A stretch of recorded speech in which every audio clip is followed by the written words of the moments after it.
O sol de meio-dia em São Paulo batia forte no jardim do sítio de família, transformando o ar em uma mistura sufocante de calor e perfume de flores.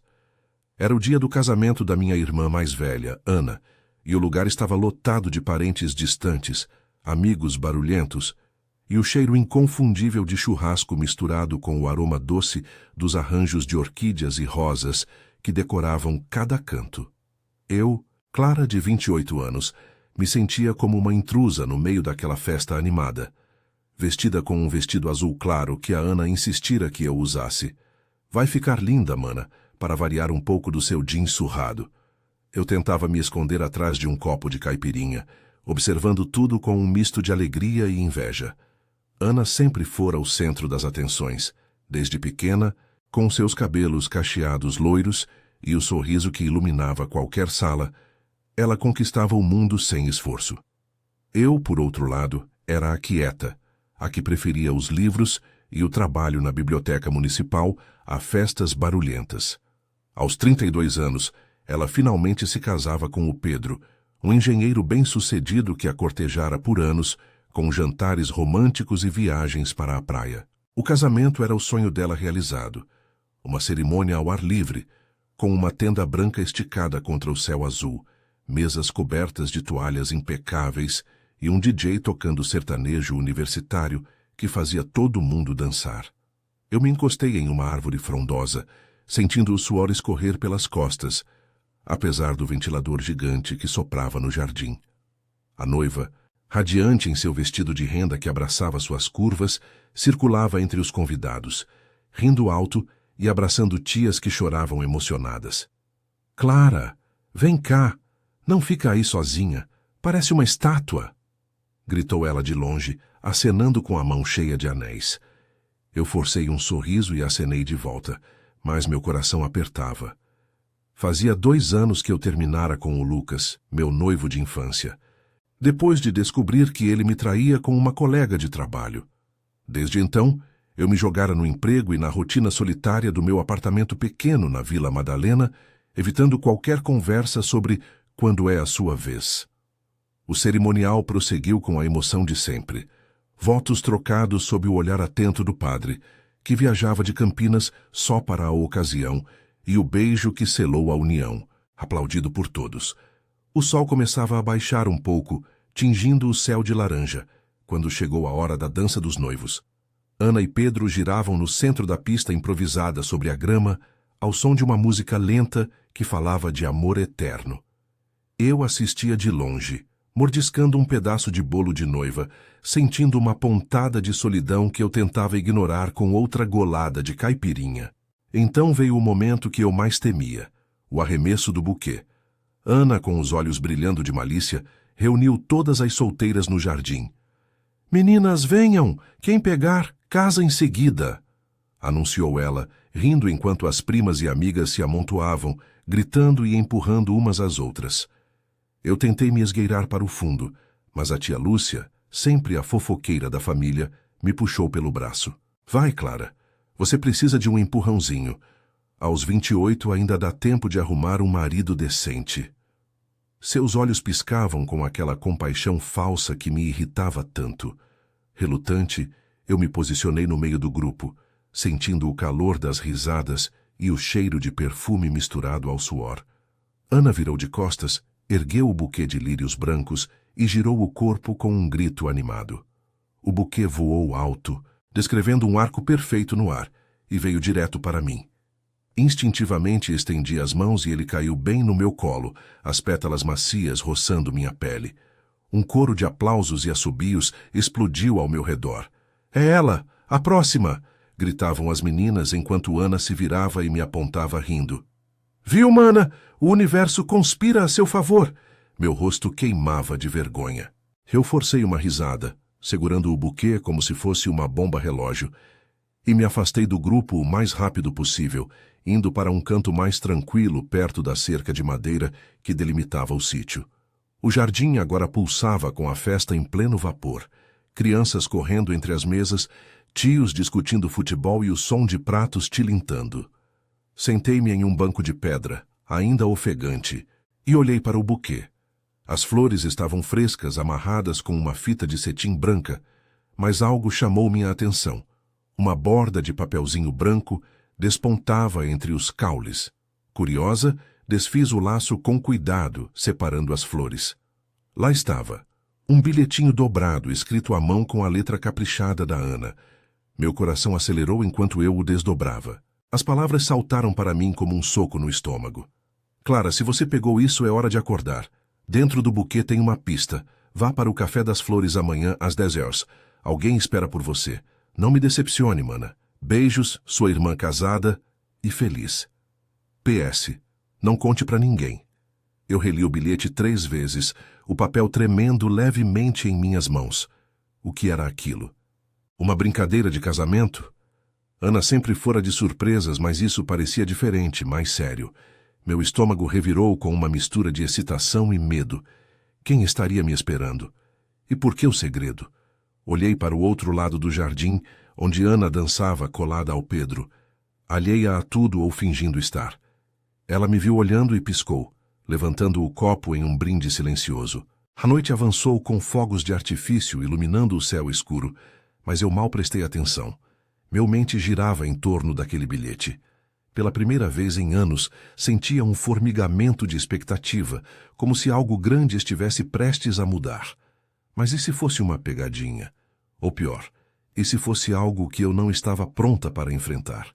Segurei o buquê contra o peito, sentindo as pétalas úmidas contra o vestido, enquanto a festa ao meu redor continuava, alheia ao turbilhão que começava a se formar dentro de mim. No dia seguinte, o sol de São Paulo acordaria cedo, e eu teria que decidir se seguia aquela pista maluca da minha irmã. Por enquanto só podia esperar, com o bilhete guardado no bolso, queimando como uma promessa não dita. O sol da manhã filtrava pelas persianas do meu apartamento na Vila Madalena, lançando listras douradas no chão de taco gasto. Eram 9 horas, e eu já estava de pé há 1 hora, roendo as unhas, enquanto olhava para o bilhete amassado na mesa da cozinha. A noite anterior fora um borrão de fogos, risadas e o eco distante da música do casamento, mas o sono me escapara, substituído por um turbilhão de perguntas. Quem diabos estaria me esperando no Café das Flores? Ana era mestre em armar situações embaraçosas, como aquela vez que me inscreveu em um curso de dança sem eu saber, mas isso parecia mais do que uma brincadeira. Meu coração batia acelerado, uma mistura de curiosidade e pavor de me expor de novo. Decidi ir, não por otimismo cego, mas porque ignorar aquilo me deixaria remoendo por dias. Tomei um banho rápido, a água morna aliviando um pouco a tensão nos ombros, e vesti uma blusa branca simples com jeans. Nada chamativo, só o suficiente para não me sentir uma impostora. O espelho do banheiro refletia olheiras leves sob meus olhos castanhos, e o cabelo castanho ondulado, que eu prendia em um coque frouxo, parecia rebelde como meu humor. Vai nessa, Clara. Pode ser só uma cafungada da Ana, murmurei para mim mesma, pegando a bolsa e saindo porta afora. São Paulo acordava com sua habitual agitação. Desci as escadas do prédio antigo, o ar fresco da rua contrastando com o calor úmido que já se insinuava. Peguei o metrô na estação Vila Madalena, lotado de gente apressada com fones de ouvido e cafés para a viagem. O vagão balançava suavemente, e eu me encostei na porta, observando os anúncios borrados nas paredes. Meu estômago ronitava, não comera nada além de um pão com manteiga, mas o nervosismo matava qualquer apetite. E se fosse o Lucas? Não, impossível. Ana odiava o cara depois do que ele fez. Ou talvez um daqueles primos distantes que viviam paquerando na família. A ideia me fez rir baixinho, nervosa. Desci na Estação República e caminhei as poucas quadras até o Café das Flores, no coração da Consolação.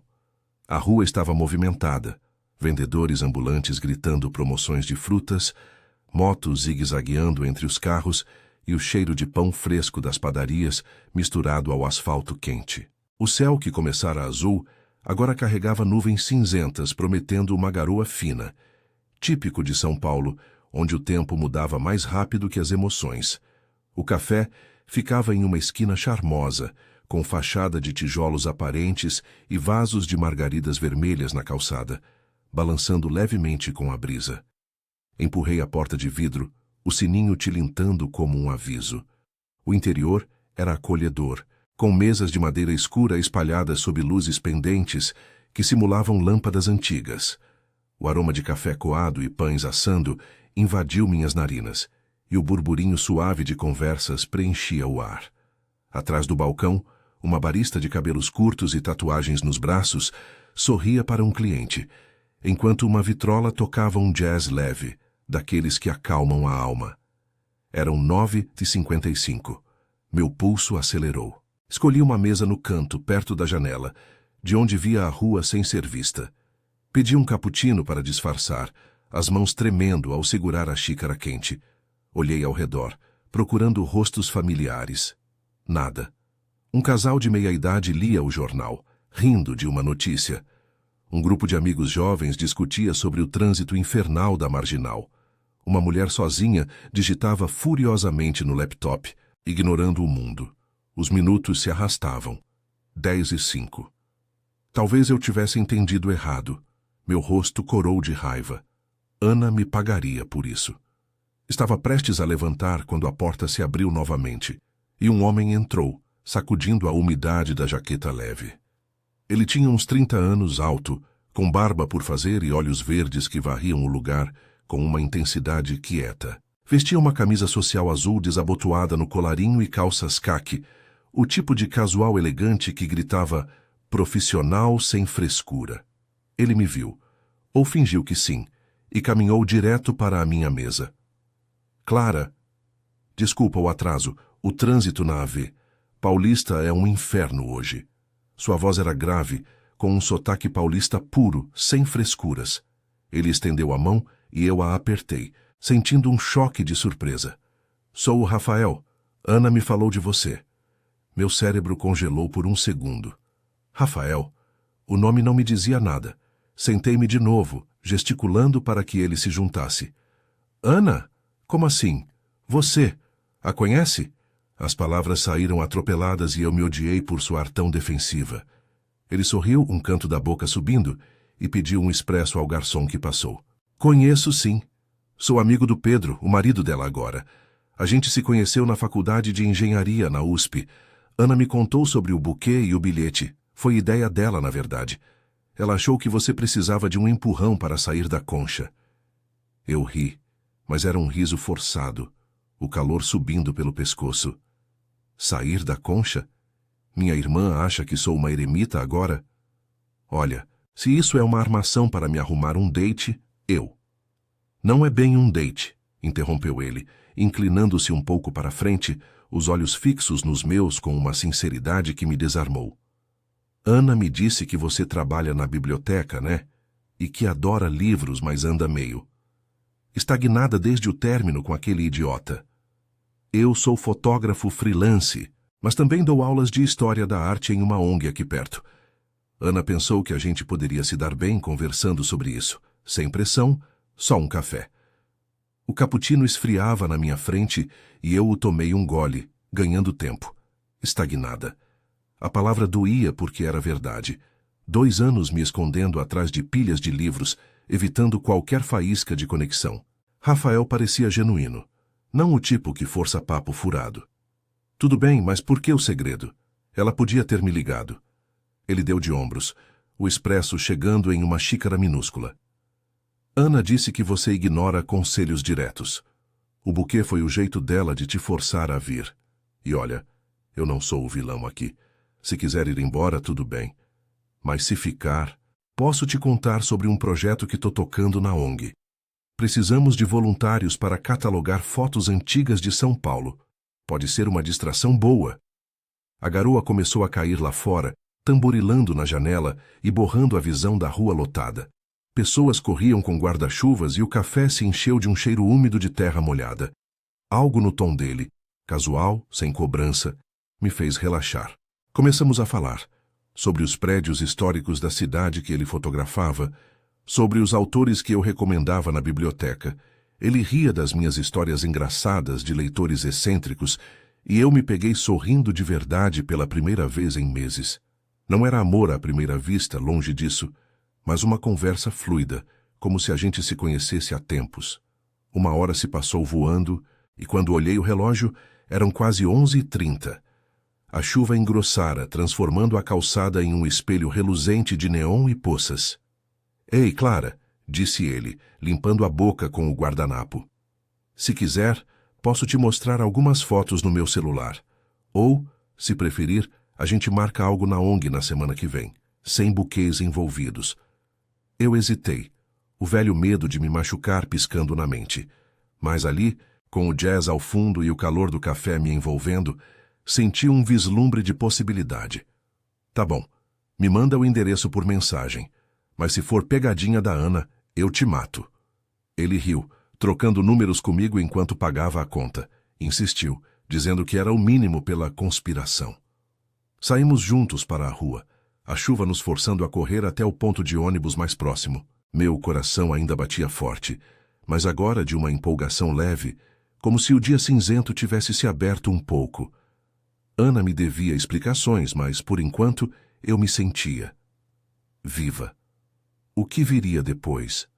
Só o tempo diria, mas pela primeira vez, eu estava disposta a descobrir. Os dias seguintes passaram em um ritmo estranho, como se São Paulo tivesse decidido conspirar a meu favor. Ou me testar. O apartamento na Vila Madalena, com suas paredes descascadas e o barulho constante dos bares da rua, de repente parecia menos sufocante.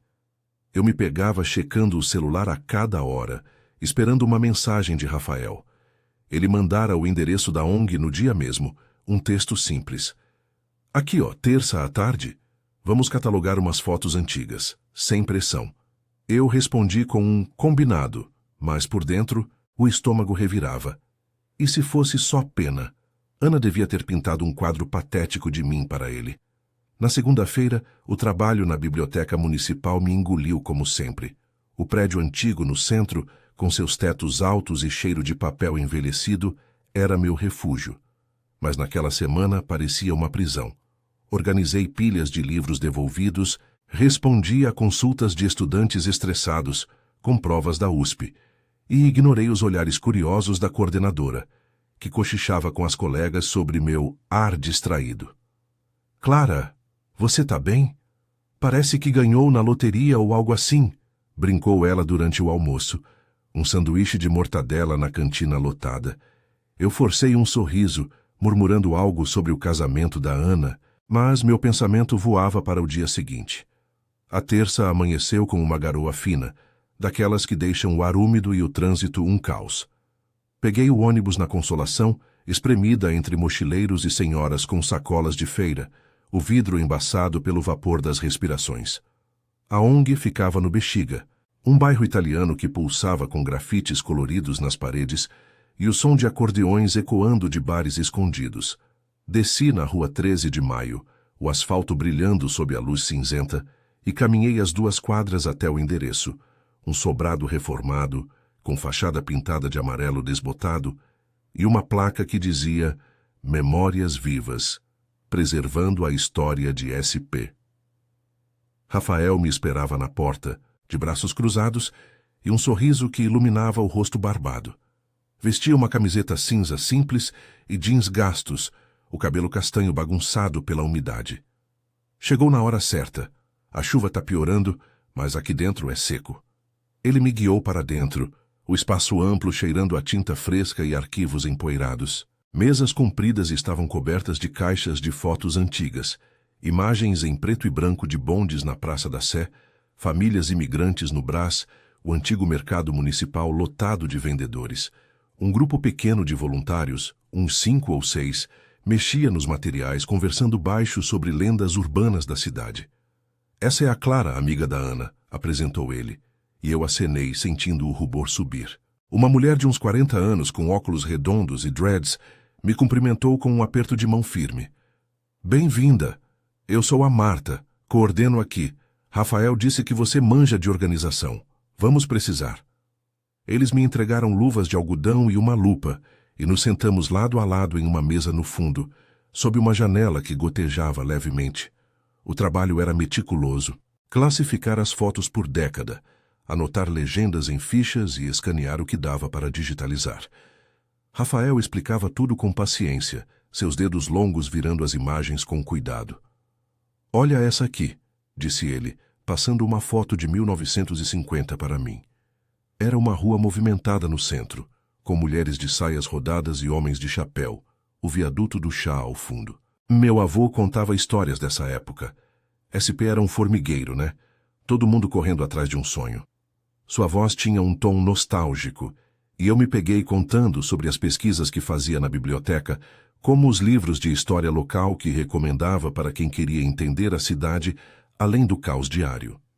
A conversa fluía fácil, entre risadas sobre poses engraçadas nas fotos e debates sobre se o antigo teatro municipal ainda tinha o mesmo encanto. Mas o passado não me deixava em paz. Enquanto catalogava uma série de imagens de casais dançando no antigo cassino da praia, minha mente vagou para Lucas. 2 anos e ainda doía lembrar dele rindo com aquela outra na foto que eu vira no celular dele. Ei, tudo bem? Perguntou Rafael, notando minha pausa.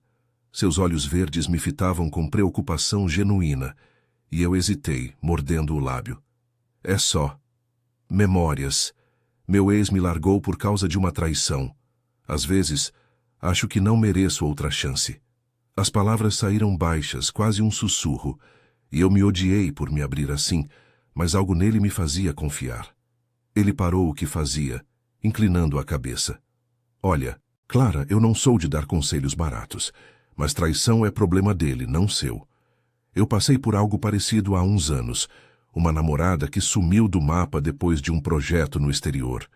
Doeu pra caramba, mas me fez valorizar conexões reais, tipo essa aqui catalogando poeira velha. Ele sorriu e o gesto me aqueceu mais que o café morno que Marta trouxe em bandejas. Você é forte, viu? Ana me contou como você segura a biblioteca sozinha. Isso é coragem. O elogio me pegou de surpresa, e por um momento, o barulho da rua lá fora, buzinas e o splash de poças, pareceu distante. Continuamos o trabalho, mas agora com uma leveza nova. Ele me mostrou fotos suas tiradas em favelas do sul da cidade, capturando rostos de moradores que resistiam às enchentes. Quero expor isso no ano que vem. Talvez você me ajude com as legendas? Sugeriu casual. Eu assenti, sentindo um orgulho inesperado. Pela primeira vez, via um caminho além da rotina. Talvez voluntariar aqui, misturar meus livros com as imagens dele. A tarde avançou, a garoa virando uma chuva forte que batia nas janelas como aplausos. Os voluntários foram se dispersando, mas Rafael e eu ficamos até o fim, organizando a última caixa. Quer um ride até em casa? Meu carro está no estacionamento ali, ofereceu ele sacudindo a jaqueta úmida. Aceitei. E no Fiat velho que cheirava a cigarro antigo, dirigimos pela AV, Brigadeiro Faria Lima. O trânsito engarrafado nos forçando a parar sob os viadutos iluminados. Falamos sobre tudo, o melhor pastel de feira da cidade, os shows no Sesc e até os medos bobos como o meu de elevadores lotados. Ele ria, e eu me sentia leve, como se a chuva lavasse as cicatrizes antigas. Chegando no prédio, a rua escura e molhada refletia as luzes dos postes. Obrigada pelo dia, Rafael. Foi. Bom, de verdade. Desci do carro, mas ele segurou a porta. Ei, que tal um jantar na sexta? Nada chique, só uma pizzaria no Bexiga. 100 irmãs metidas no meio. Meu coração acelerou, o velho medo piscando. E se doesse de novo? Mas o apoio dele, simples e real, me empurrou para a frente. Tá bom, me manda o endereço. Enquanto subia as escadas, o celular vibrou. Uma mensagem da Ana. E aí, mana, como foi o café? Não me esconde nada. Sorri, digitando uma resposta vaga, mas por dentro, algo mudava. A solidão que me prendia há anos começava a rachar, graças àquele buquê maluco e ao homem que ele trouxe. Mas na sexta, quem sabe o que o destino reservava? São Paulo, com sua imprevisibilidade, sempre tinha surpresas. A sexta-feira chegou com um sol tímido rompendo as nuvens sobre São Paulo, como se a cidade quisesse me dar um aceno de aprovação. Meu apartamento na Vila Madalena ainda carregava o cheiro de chuva velha das últimas noites, mas eu me sentia diferente, mais leve, como se o peso dos últimos 2 anos estivesse se dissipando aos poucos.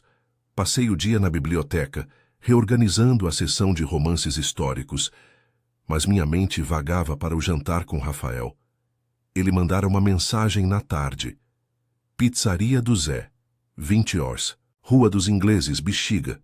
Não se atrasa, o lugar lota rápido. Eu respondi com um emoji sorridente, mas por dentro o estômago se revirava. E se a conversa secasse?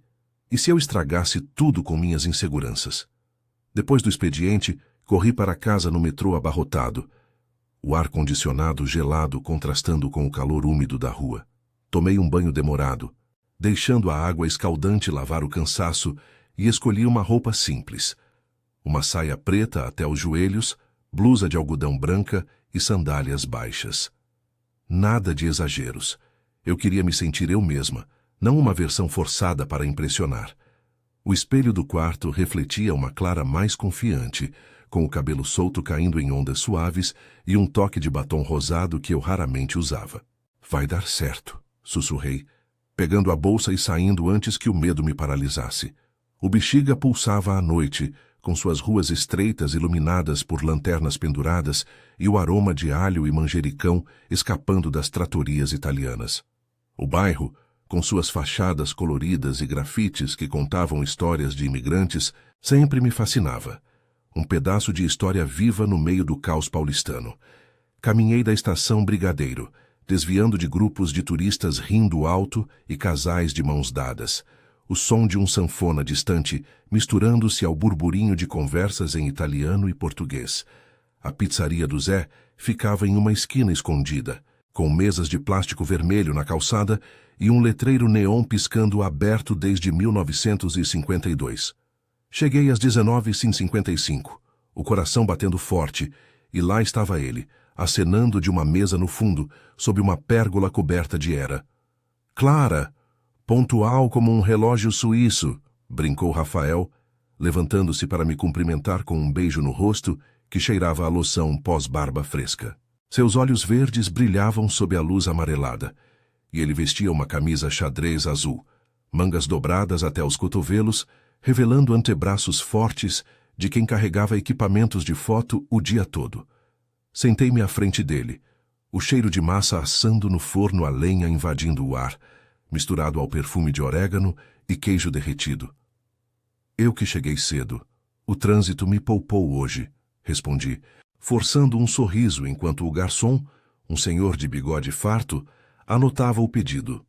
Uma pizza de calabresa com cebola e uma garrafa de vinho tinto da casa. A conversa começou leve, como no café. Ele contou sobre uma sessão de fotos que fizera na manhã, capturando o movimento do mercado municipal ao amanhecer. Peixes prateados nas bancadas, vendedores gritando ofertas e o vapor das panelas de pamonha subindo no ar úmido. SP é fotogênica no caos, né? Todo frame tem uma história, disse ele, gesticulando com as mãos, os olhos animados. Eu ri, compartilhando uma anedota da biblioteca. Um leitor idoso que insistia em devolver livros com anotações marginais sobre a Revolução de 32, como se fossem tesouros pessoais. Às vezes, sinto que os livros guardam mais segredos que as pessoas, comentei. E ele assentiu inclinando-se para a frente.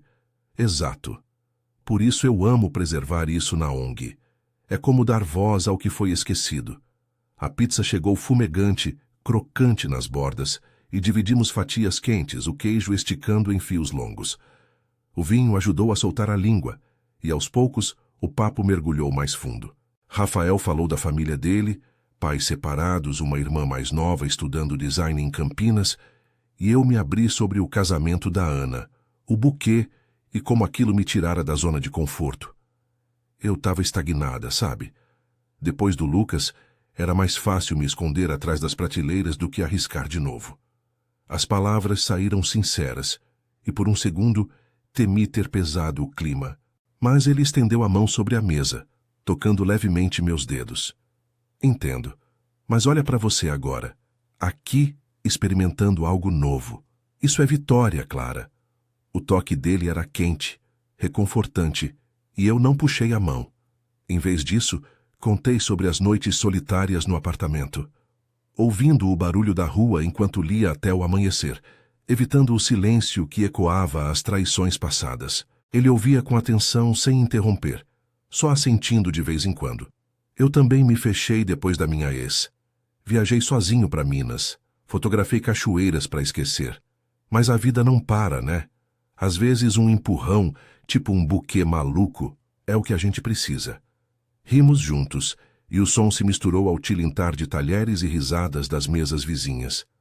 A noite avançava, o Bexiga ganhando vida com fogos distantes de uma festa de rua e o ar esfriando levemente, trazendo um cheiro de jasmim das árvores próximas. Terminamos a pizza, pedimos um tiramisu para dividir, cremoso com café forte que nos acordou um pouco, e o tempo pareceu parar. Sabe, Clara, eu não esperava gostar tanto de conversar com você, confessou ele, limpando os lábios com o guardanapo. Ana acertou em cheio. Quero te ver mais. Quem sabe uma exposição juntos? Suas histórias com minhas fotos. Meu peito se apertou de emoção. Não era uma declaração grandiosa, mas real, ancorada em algo que eu amava. Palavras e imagens tecendo narrativas. Levantei-me para pagar minha parte, mas ele insistiu como da outra vez. Saímos para a rua, o neon da pizzaria refletindo nas poças secas do asfalto. Caminhamos devagar até o ponto de táxi, o braço dele roçando o meu de leve. Obrigada pela noite, Rafael. Foi. Perfeito. Parei, virando-me para ele sob a luz de um poste. Seus olhos encontraram os meus e antes que eu pensasse, ele se inclinou, beijando-me suavemente. Um beijo doce, de vinho e promessa, que fez o mundo ao redor sumir por um instante. O coração martelava, mas não de medo. Era empolgação pura, como virar a página de um livro bom. No táxi de volta para casa, encostei a cabeça no vidro frio, assistindo às luzes da ave. Paulista borrarem em faixas coloridas. O celular vibrou, mensagem de Ana. Conta tudo, mana, ele é um amor, né? Sorri digitando. Você é uma intrometida genial. Mas sim é. Chegando no prédio, o silêncio do apartamento me recebeu como um velho amigo, mas agora sem solidão. Deitei na cama, o beijo ainda formigando nos lábios, e pela primeira vez em anos dormi com um sorriso. Semanas se passaram, e o que começou com um buquê virou rotina. Cafés no Café das Flores, tardes na ONG catalogando memórias, jantares simples onde ríamos de bobagens. Rafael me ajudou a superar as sombras do passado, não com palavras vazias, mas com paciência e apoio, me incentivando a escrever resenhas para o blog da biblioteca, a expor fotos dele com minhas legendas. Ana vibrava a cada atualização, mas o crédito era nosso. Dois paulistanos comuns navegando o caos da cidade e encontrando conexão no meio dele. São Paulo, com suas chuvas imprevisíveis e ruas que nunca dormem, me ensinou que o amor não vem em profecias, mas em bilhetes escondidos e coragens cotidianas. E eu, Clara, finalmente abracei isso, pronta para o que viesse, com o coração aberto como as avenidas ao entardecer.